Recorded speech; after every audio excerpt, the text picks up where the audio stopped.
हाय संग माने नमस्कार मु हूँ सौम्या आपन को स्वागत करुच्ची मोर गोटे छोट ब्लॉग को। तो सका मुझे गाधे सारी गाधे सारिकी रात टे भूसी मिश्री बतुरे देती पी नेली तापर टे मूड फ्रेश टे चाह भी पी देती। टे स्वामी नहीं आसते चिंगुड़ी चिंगुड़ी तरकारी तो चिंगुड़ी को स्वामी भी भलसे सफा कर दौरान मु चिंगुड़ी को बर्तमान भाजीदेवी भलसे तापर तरकारी करवा। एबे कड़ई बसिकी टिके सोरिष तेल दे देछि। सोरिष तेल तातिबा भितरे आमे सेपटे भातटा बसई टिके चेक करदेबी तापर चिंगुड़ीटा भाजमी। तो ये भातटा चेक कली भातटा हैनी तबे चिंगुड़ीटा आग भाजीदबा। तो चिंगुड़ी को एकाथरे भाजीदबा। चिंगुड़ी जेहेतु पानी बाहर चिंगुड़ी टिके टाइम लगे भाजवाई।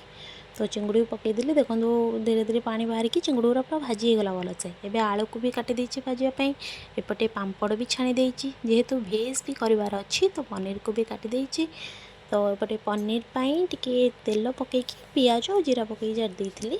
देखो पनीरटा भी पूरा हमर डिलीशियस पूरा रेडी हो गलानी पूरा टेस्टी भी लगुला बहुत। तो एपटे डाली छुंक पियाज जारी देइथिली। एबे डाली छुंकटा भी रेडी। तेबे तरकारी पाई मसला देखो पूरा कषि गलानी। चिंगुड़ी आलू भी भाजिकी आगुरी जेहेतु रखी तरकारीटा सांगे सांगे आमर पूरा रेडी। देखो बहुत टेस्टी होता चिंगुड़ी तरकारीटा।